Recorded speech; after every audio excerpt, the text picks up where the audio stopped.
Dice al Padre. Yo soy la puerta al Padre. Yo soy la vid, mi Padre es el labrador. Pidan en mi nombre, pero pidan al Padre. Siempre la historia de Jesús, con la enseñanza que nos dio, era tratar de conectar a la gente ¿con quién? Con el Padre. Y por eso nosotros también debemos que hacer, conectar a la gente con el Padre. En la medida que nosotros entendamos el modelo de Jesús como hijo, también nosotros vamos a conectar a la gente con el amor y la figura de el Padre. Hablamos acerca de la deformación paternal y cómo eso afecta y daña nuestra conducta. Hay padres que hicieron su mejor esfuerzo, gracias al Señor por aquellos que se quedaron pudiendo irse, pero a veces el daño igual se provocó. Hay mucho daño en el área paternal. Y una de las cosas que vamos a estudiar con profundidad las próximas reuniones va a ser la identidad generada desde la paternidad, porque el Padre es el que da la identidad al Hijo. Entonces nosotros vamos a ir viendo cómo eso ha afectado nuestra vida, nuestra posición, nuestros pensamientos, cómo hemos limitado nuestra vida, cuánto necesitamos en algún momento la figura del Padre. Y aún así, con todas las cosas, y puede ser, y digo, pudo haber habido un padre en casa, pero no necesariamente estando en casa fue un padre presente y pudo dar. Y siempre nosotros podemos dar más. En la medida que el hombre se conecte con la paternidad de Dios, podrá también ejercer una paternidad hacia sus hijos. Mucho daño en la congregación, mucho daño en la vida. Muchos de esos jovencitos que andan por la calle, falta de paternidad, falta de dirección, falta de contención, falta de amor. Tanta gente que hoy necesita un abrazo del Padre, y cuántas veces nosotros fuimos privados de eso. Cuánto nos faltó afirmación de la figura paterna, cuánto nos faltó de contención, de amor. Se nos quedó debiendo. Pero ahora en esta revelación del Padre, no ahora, sino que en la vida progresiva de nosotros como hijos del Señor, una de las cosas que hay que redimir es la figura del Padre sobre nosotros, de nuestro Padre y nuestro buen Padre celestial. Y no importa cuántos años tenga usted, Dios todavía puede hacer algo hermoso en su vida y revelarse de tal forma que hayan cosas que usted quizás se le debieron en paternidad, pero Dios todavía no ha terminado con usted. Entonces, Padre en su original es el nutridor, de la palabra pater, el sustentador, el protector. Dentro de la historia bíblica vamos a estudiar muchas cosas importantes. Dentro de la historia bíblica, de la historia que nosotros hemos visto en la Escritura, nunca un jovencito alcanzaba la independencia, solo alcanzaba mayoría de edad, pero no independencia. Nunca una persona podía independizarse, nunca un hijo podía independizarse de la figura del Padre. Podía alcanzar para acciones legales y sociales quizás una independencia, pero jamás una independencia del Padre. En relación a la paternidad, el Padre tenía pleno derecho y autoridad sobre la vida del Hijo. De hecho, ponga atención a esto: uno en la vida como hijo del Señor, uno alcanza madurez, no independencia. Vamos a volver a decirlo. En esta vida cristiana usted debe alcanzar madurez, no independencia. De hecho, a mayor madurez, más dependencia. En la medida que usted va creciendo en la vida cristiana, usted va entendiendo en la formación del Hijo, en la vida nuestra, en la formación de nuestro Señor Jesucristo, en nuestra vida, en la medida de nuestro crecimiento, a mayor madurez, a mayor forma de Cristo en nuestra vida, mayor dependencia de nuestro Padre. De hecho, justamente la madurez nos hace ser dependientes. Y de hecho, el apóstol Pablo, hablando de esto, alcanzando niveles de madurez en su vida y en su formación, él se dijo a sí mismo que él era esclavo del Señor Jesucristo. Nunca habló de que él era esclavo de Roma, estaba preso, pero él decía: yo soy esclavo de Cristo. Entonces Jesucristo de hecho nos muestra la figura que él nunca se independizó de la figura del Padre, nunca. Él fue madurando, pero en la medida de su madurez cada vez la figura del Padre estaba más presente en todas las cosas que Él decía y en todas las cosas que Él hacía. Por lo tanto, tu madurez se manifiesta en tu dependencia. Otra vez, nuestra madurez se manifiesta ¿en qué cosa? En nuestra dependencia. Tu independencia me habla de tu inmadurez. Tus decisiones sin la guía del Espíritu Santo me hablan de inmadurez. Los fracasos que nosotros tenemos me hablan de inmadurez por falta de guía de la obra del Espíritu Santo sobre nuestra vida. Y eso me habla de inmadurez. Pero cuando un hombre es guiado por el Espíritu de Dios y uno somete su voluntad a la voluntad del Padre, eso no fue lo que hizo nuestro Señor. Cuando Él quería hacer una cosa, pero sometió sus deseos, sus temores y todo lo que sintió en ese momento en el Getsemaní: Señor, que no se haga mi voluntad. Eso es dependencia. Madurez. Alcanzó su mayor grado de madurez cuando tomó su mayor dependencia del Padre. Nuestra dependencia absoluta del Padre manifiesta nuestra verdadera madurez. Entonces, dígame amén a eso. Entonces, la paternidad solamente se puede definir y entender y medir desde nuestra posición como hijos. El apóstol Pablo, en este pasaje que estamos leyendo, habla acerca de la adopción, del entendimiento que debemos tener acerca de la profundidad de lo que es la adopción y cómo eso pasa cada uno de nosotros a ser, a través de este espíritu de adopción, habla él, a través de eso pasamos a ser hijos. Mire lo que dice la palabra, lo que acabamos de leer: el mismo Espíritu da testimonio, el Espíritu Santo da testimonio a nuestro espíritu de que somos hijos. ¿Quién da testimonio? Uno podría tratar de convencerlos de la paternidad, pero es una obra del Espíritu Santo en nuestra vida convencernos y darnos el testimonio de la paternidad de Dios sobre nuestra vida. Esa palabra, mire lo que dice, otra vez se lo voy a volver a leer. El Espíritu mismo da testimonio a nuestro espíritu de que somos, mire la palabra que usa, y aquí voy a detenerme en esto, que somos tecnón de Dios. Es una palabra para referirse a hijo. Tecnón. Una palabra, ¿qué es eso, pastor? Vamos a ir y ver un poquitito acerca de esto.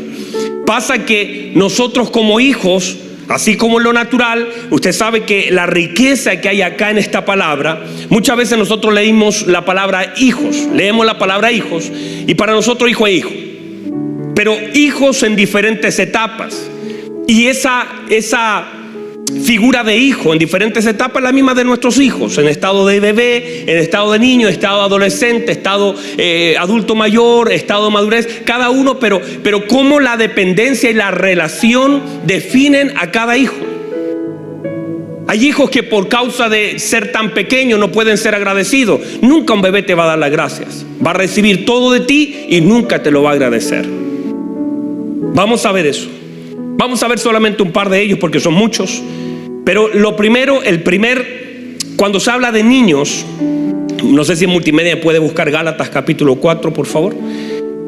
La palabra bebé, el que no habla, aquel que está completamente dependiente, aquel que es infante, es la palabra nepios, que aparece ahí en Gálatas capítulo 4, versículo 1. No sé si me la pueden poner, por favor. Ahí está, mire lo que dice.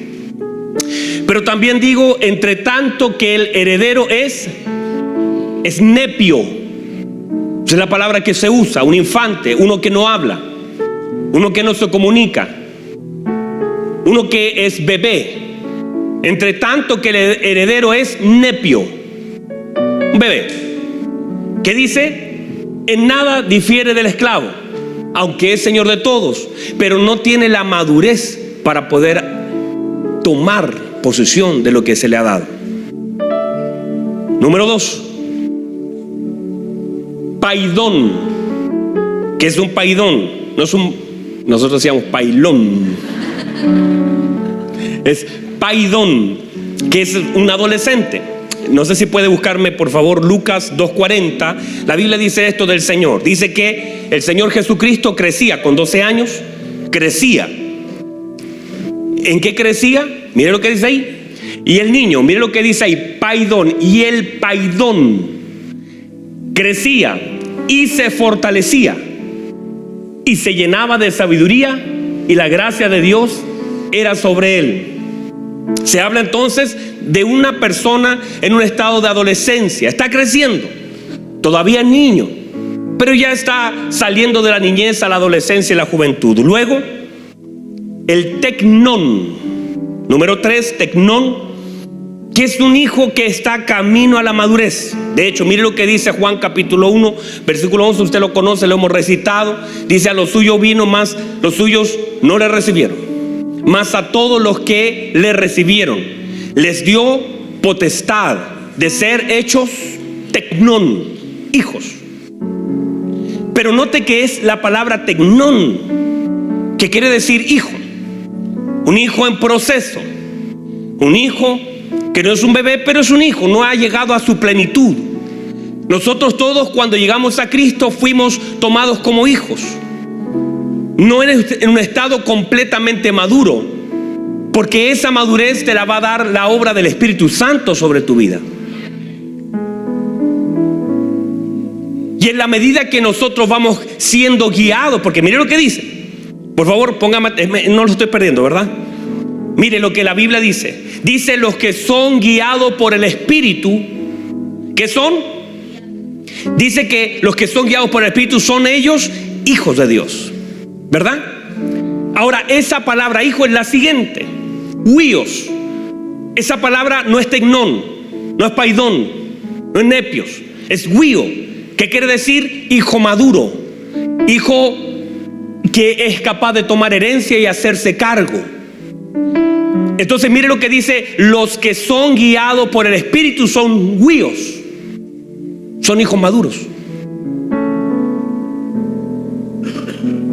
Los que han alcanzado madurez. Mire lo que dice el Señor cuando se abren los cielos.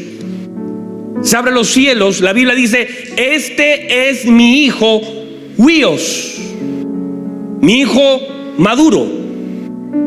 En él tengo complacencia, porque el Padre se complace en la madurez de su hijo.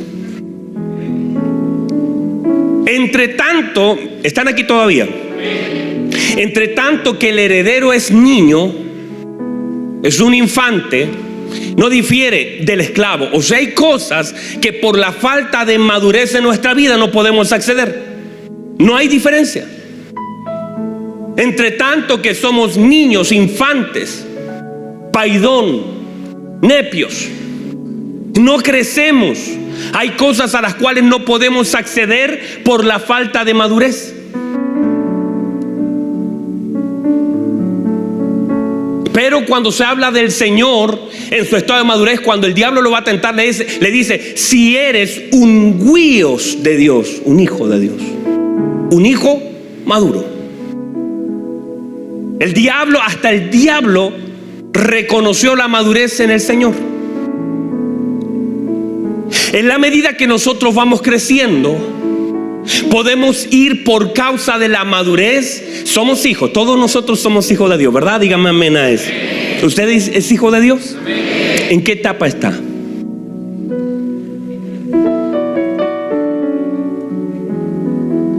Porque usted es hijo de Dios. Pero ¿en qué etapa estamos? Esto no tiene que, en lo espiritual, las cosas no tienen que ver con los años.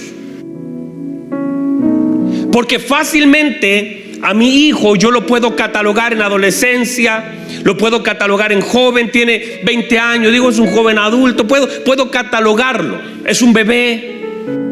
Pero en lo espiritual yo puedo llevar 30 años siendo un nepio, sin salirme de allí. Uno que no habla, uno que toma leche. Mira lo que es el apóstol: debiendo ya ser maestro, son nepios, niños. Solamente pueden tomar leche, no pueden tomar alimentos sólidos, se atoran. No son capaces de enseñar a otros, no son capaces de dar ejemplo. Son nepios, bebés. Y mire lo que dice el apóstol: debiendo ya, o sea, en el tiempo, debiendo ya por causa de la impartición, debiendo ya por los años que llevas en el mismo lugar, debiendo ya por causa de la demanda ser maestros, todavía tienes necesidad de leche porque eres un nepio. No has salido de ese lugar, estás estacionado.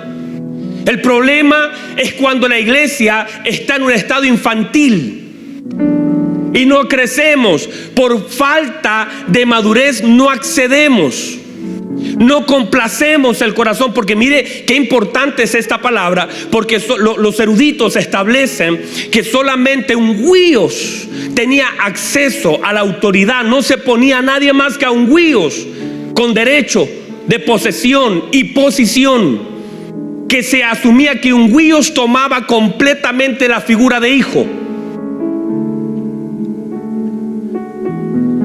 ¿Por causa de qué? De la madurez. Nosotros podemos estar llorando por cosas que no tenemos, y a veces nuestras lágrimas lo único que manifiestan es nuestro estado chiquitito. Porque eso hace un niño, todo el tiempo está llorando y no sale de las lágrimas y cree que con esas lágrimas consigue todo. No es así. Tú no lo consigues por las lágrimas, tú lo consigues por la madurez. Hay cosas que no se alcanzan con lágrimas, se alcanzan con madurez. Usted puede llorar todo el día. Mi hijo puede hacerme una pataleta todo el día para que le pase el auto, y no importa cuánto llore, no importa cuánto grite, no importa si se da vuelta, no importa si se enoja conmigo, yo no le voy a pasar el auto, no porque llore, no porque no me duela que esté llorando, porque por su inmadurez hay cosas a las que él no tiene acceso. Hay cosas que producto de la madurez. Mire, Jesús llegó a los 30 años, se abrió el cielo, este es mi hijo amado, y comenzó por el estado de madurez.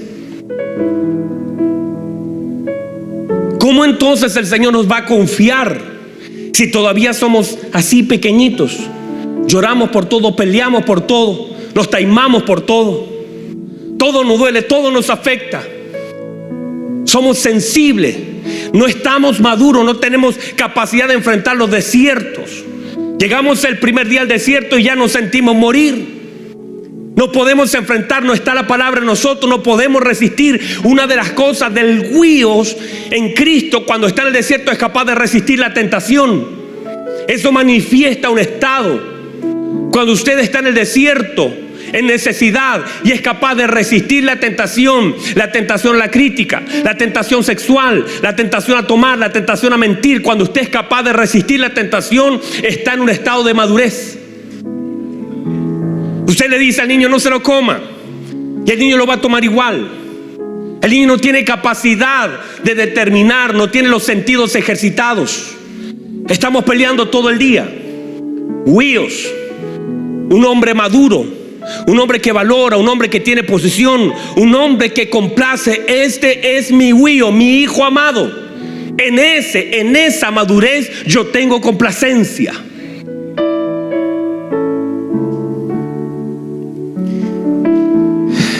Diga gracias, Señor, por tu palabra. ¿Le puede dar gracias al Señor por la palabra? Vamos a tener que movernos de donde estamos, porque hay cosas que por más que yo... mire, hay gente, hay nepios que vienen a pedirle oración al pastor. Pastor, ore por mí, para que esto se abra, para que me vaya bien. Dios puede hacer cosas, pero a veces justamente cuando tú hablas, porque cuando yo era niño hablaba como niño, y cuando tú hablas, tú denotas tu estado y cosas que tú no puedes acceder por causa de la inmadurez. Está muy fuerte, tal vez deberíamos cambiar el tema, hermano. Lo cambiamos mejor. Alexi.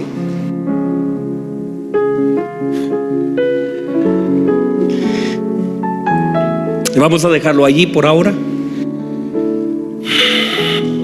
Entonces mire por favor, déjenme entrar a la segunda parte de esta palabra. Cómo el apóstol Pablo nos enseña no solamente la importancia, porque en este pasaje se habla de tecnón y se habla de huíos. Mire lo que dice. Dice que los que son guiados por el Espíritu son huíos, hijos maduros.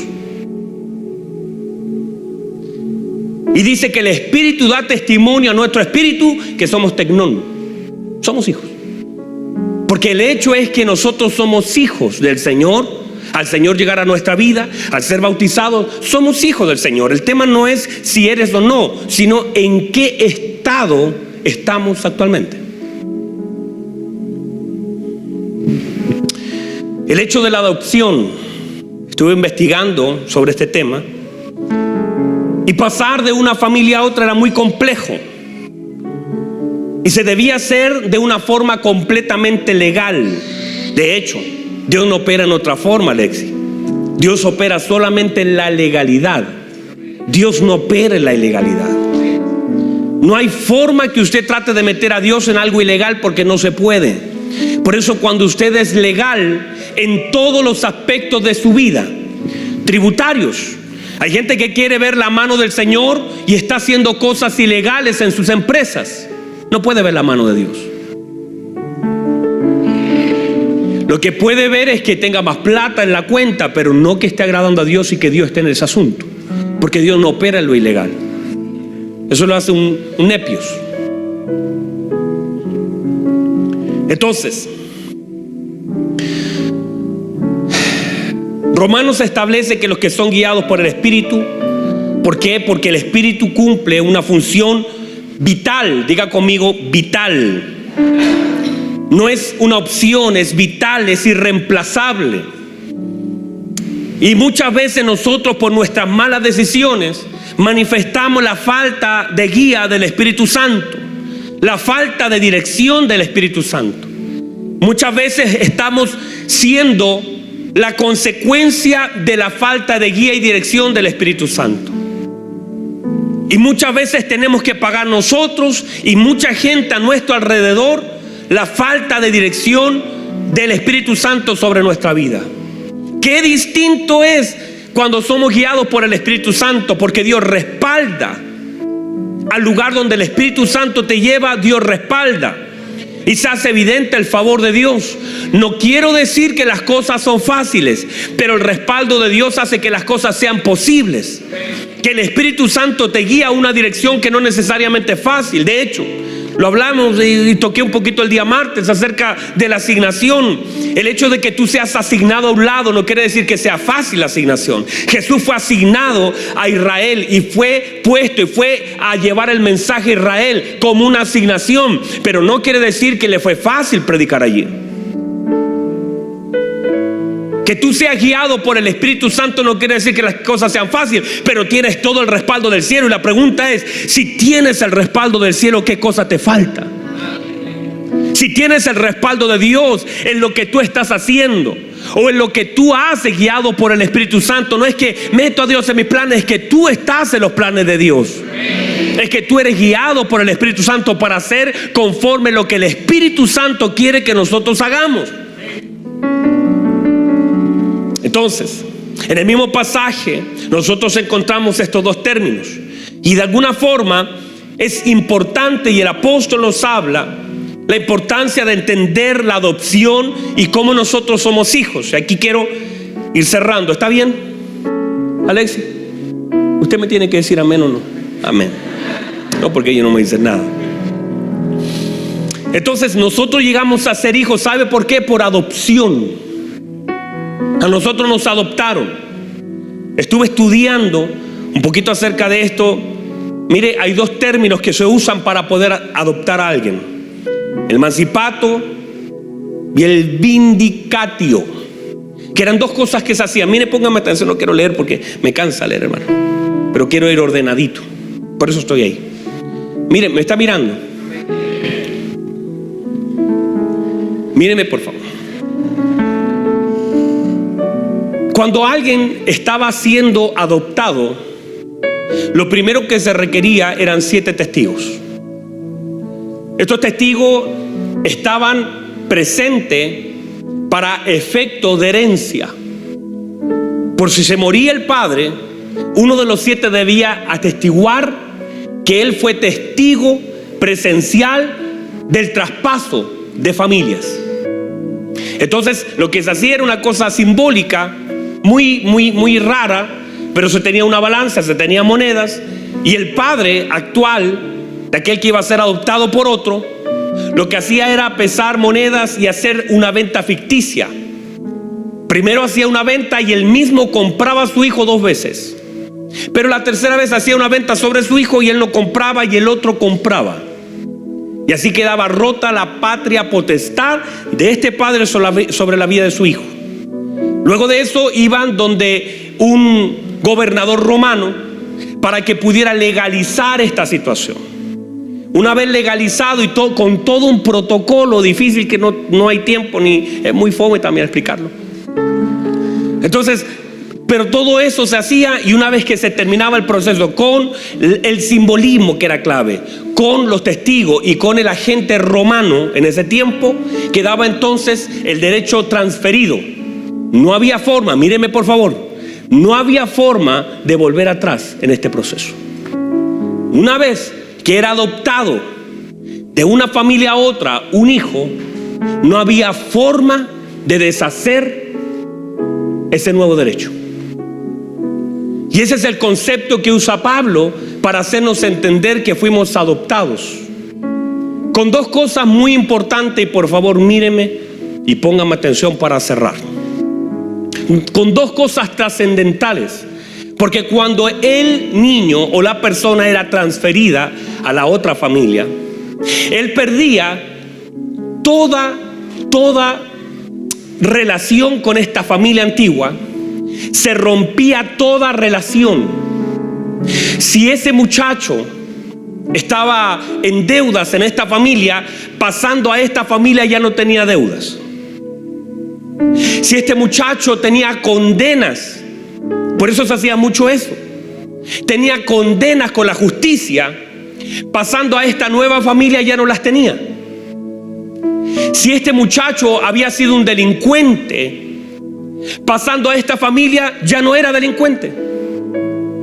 Perdía todo derecho y toda herencia, buena o mala, de esta familia, y tomaba toda la herencia de esta nueva familia.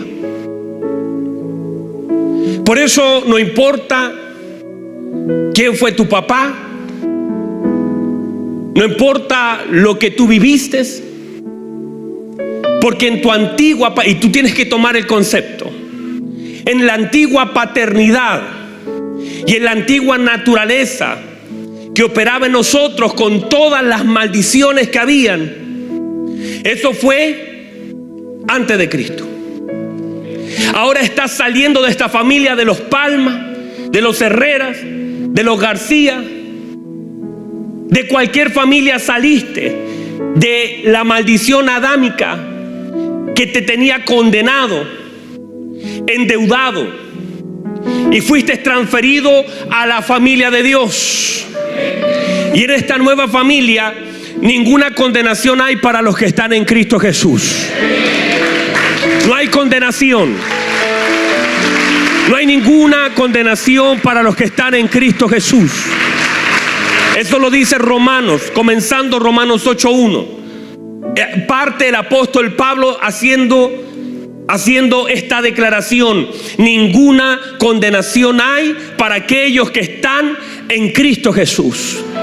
Porque saliste de la familia, a ti te adoptaron y tú perdiste todo. Míreme por favor, una de las cosas importantes, la segunda, es que esta persona perdía completamente, no solamente el apellido, el nombre, el título, lo que debía, sino que perdía completamente toda su identidad y pasaba a ser una nueva persona. Wow, hermanos. Por ser adoptado pasaba a ser una nueva persona. Todo lo que se conoció de él ya no valía. Toda su historia que él tenía ya no existía. Se borraban todos los archivos de su vida. Ya no existía. Ese Juan que estaba aquí en esta familia ya no existía. Ese Carlos que estaba aquí ya no existía. El padre, el nuevo padre que toma potestad, le daba un nuevo nombre. Y todo lo que él en este lugar era, y todo lo que él en este lugar existía, lo que tenía, su pasado ya no era pasado, ya no existía para la sociedad. Nadie podía recordarle siquiera su antigua vida, porque nadie lo iba a reconocer, porque él había sido ahora transferido a una nueva familia que no tenía recuerdos. Si era Carlos, si eras Andrés, no importa, ya nadie te podía llamar con el viejo nombre, porque era ilegal llamarte con el viejo nombre. Así que ahora te daban un nuevo nombre, ahora te daban nueva herencia, ahora te daban nueva responsabilidad. El que existía ya no existía más. Ahora esta persona, se decía, era completamente nueva, tenía otro padre, tenía otra autoridad, tenía otros derechos y tenía otra responsabilidad. El que existía ya no existía más, y eso es exactamente lo que pasó con usted y lo que pasó conmigo. Lo que yo era antes de Cristo no tiene validez, está borrado del archivo, porque ahora tengo una nueva familia en Cristo Jesús. La paternidad que yo tenía antes ya no la tengo, ahora yo tengo una nueva vida en Cristo Jesús. Aleluya. Pónganse en pie, por favor, ya no tengo tiempo.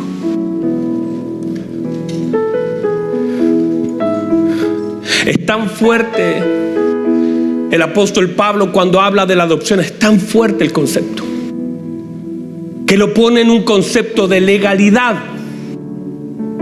Porque tú y yo, por legalidad, para Dios no existe otra cosa que tu nueva vida en Cristo. Por eso la Biblia dice: las cosas viejas pasaron, y aquí todas son hechas nuevas. Nueva casa, nuevos hermanos, nueva familia, nuevo nombre. Ya lo que era antes de Cristo para Dios no existe, porque no existe. Por legalidad fuiste transferido de una familia, de una costumbre. Tenías que aprender un nuevo lenguaje, tenías una nueva casa, tenías una nueva silla, tenías una nueva responsabilidad. Y la Biblia dice que nosotros fuimos aceptados en el amado. El Señor nos compró, el Señor legalizó. Mire lo que dice la Escritura: a los suyos vino, pero los suyos no le recibieron. Mas a todos los que le recibieron, a los que creen en su nombre, se les dio autoridad legal. Esa palabra es autoridad legal, de ser hechos hijos de Dios. Y si somos hijos de Dios, también somos coherederos con Cristo Jesús. Ya no eres cualquier persona, hermano. Te sacaron de la familia que estaba arruinada, te sacaron del lugar de la ruina, te sacaron del lugar del dolor. No vayas a pensar que todavía estás sujeto a la maldición de tu padre, de tu madre, a ese caballero que se fue. En ti se rompieron toda maldición. De hoy en adelante ya no estás operando en la maldición de Adán, ahora estás en la bendición de Cristo. Y si estás en la bendición de Cristo, la Biblia dice que no hay condenación para los que están en Cristo Jesús, Señor nuestro. Ya no hay condenación. No sigas pensando. A ti y a mí nos sacaron, se nos dio un nuevo nombre, se nos vistió nuevamente, se nos dio completamente. Alguien pagó esta adopción. Éramos antiguamente hijos de ira, éramos hijos de desobediencia, éramos hijos del dolor. Y en tu antigua casa, en tu antigua vida, en tu antigua paternidad, quizás faltaron muchas cosas, y es verdad. Y uno podría recordar, y quizás hay cosas que quedan aquí todavía, pero el Señor todavía está trabajando en tu vida. Todavía estás en ese proceso mental. Mire lo que dice Romanos, dice: transformaos, no se conformen a este siglo, sino transformaos por medio de la renovación del entendimiento, para que comprobéis cuál sea la buena, agradable y perfecta voluntad de Dios. Estamos en una transición, el rollo está aquí, porque todo lo demás para Dios no existe. Tú naciste en un lugar donde te despreciaron, te abandonaron, con una paternidad equivocada, donde tanto se te dañó, pero ahora estás en otra paternidad. Dios es tu Padre, no se te vaya a olvidar, estás en otro lugar. Dios es tu Padre, Dios es tu sostenedor, Dios es tu guía, Dios es tu luz, Jesús. Y si te abandonaron a los 5 o 10 años, no importa. Dios dice, no te preocupes por eso. Ese que te abandonó ya no existe para mí. Ahora yo soy tu padre. Ahora yo soy tu padre. Tienes que aprender a vivir en la paternidad de Dios. No importa lo que hizo. En la vieja naturaleza ocurrieron cosas, pero la Biblia dice que nosotros somos nuevos en Cristo Jesús y que Él ha hecho todas las cosas nuevas. Las cosas viejas para Dios ya pasaron. Reciba eso, por favor. Reciba eso, porque esto tiene que transformar tu vida.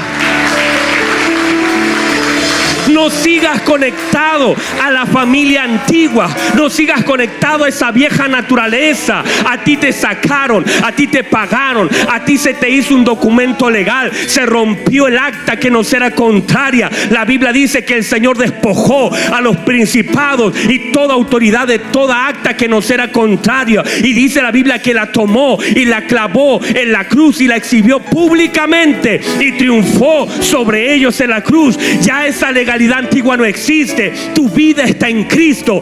Tu Padre es Dios. Tu Padre es Dios. Y Él no te va a fallar. Él no te va a abandonar. Él no te va a soltar.